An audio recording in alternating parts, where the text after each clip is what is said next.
সেলের স্কুলের প্রধান শিক্ষকের নিকট লেখা আব্রাহাম লিঙ্কনের ঐতিহাসিক চিঠি।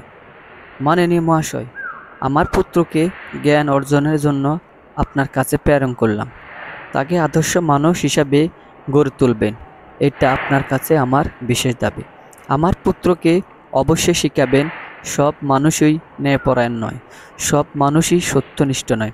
তাকে এও শিখাবেন প্রত্যেক বদমাশের মাঝেও একজন বীর থাকতে পারে, প্রত্যেক স্বার্থপর রাজনীতিকের মাঝেও একজন নিঃস্বার্থ নেতা থাকতে পারে। তাকে শিখাবেন 5টি টাকা কুড়িয়ে পাওয়ার চেয়ে একটি উপার্জিত টাকা অধিক মূল্যবান। এও তাকে শিখাবেন কিভাবে পরাজয়কে মেনে নিতে হয় এবং কিভাবে বিজয় উল্লাস উপভোগ করতে হয়।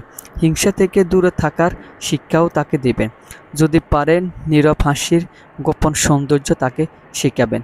সে যেন আগেভাগে এই কথা বুঝতে শিখে যারা পীড়নকারী তাদের কিভাবে সহজে কাবু করা যায়। বইয়ের মাঝে কি রহস্য লুকিয়ে আছে তাও তাকে শিখাবেন। আমার পুত্রকে শিখাবেন বিদ্যালয়ে নকল করার চেয়ে অকৃতকার্য হওয়া অনেক বেশি সম্মানজনক।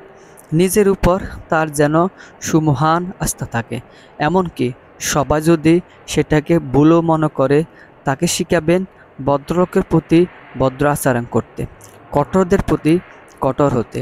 আমার পুত্র যেন এই শক্তি পায় হুজুগে মাতাল জনতার পদাঙ্ক অনুসরণ না করার।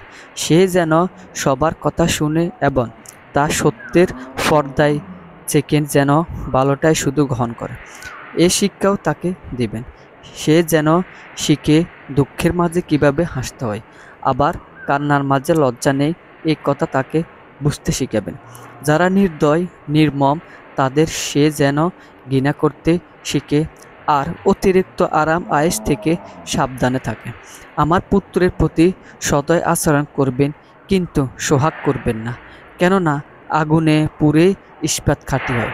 আমার সন্তানেরা যেন অধৈর্য হওয়ার সাহস না থাকে, তাকে যেন তার সাহসী হওয়ার ধৈর্য। তাকে এই শিক্ষাও দিবেন নিজের প্রতি তার যেন সুমহান আস্থা থাকে, আর তখনই তার সুমহান আস্থা থাকবে মানবজাতির প্রতি। ইতি আপনার বিশ্বস্ত আব্রাহাম লিঙ্কন।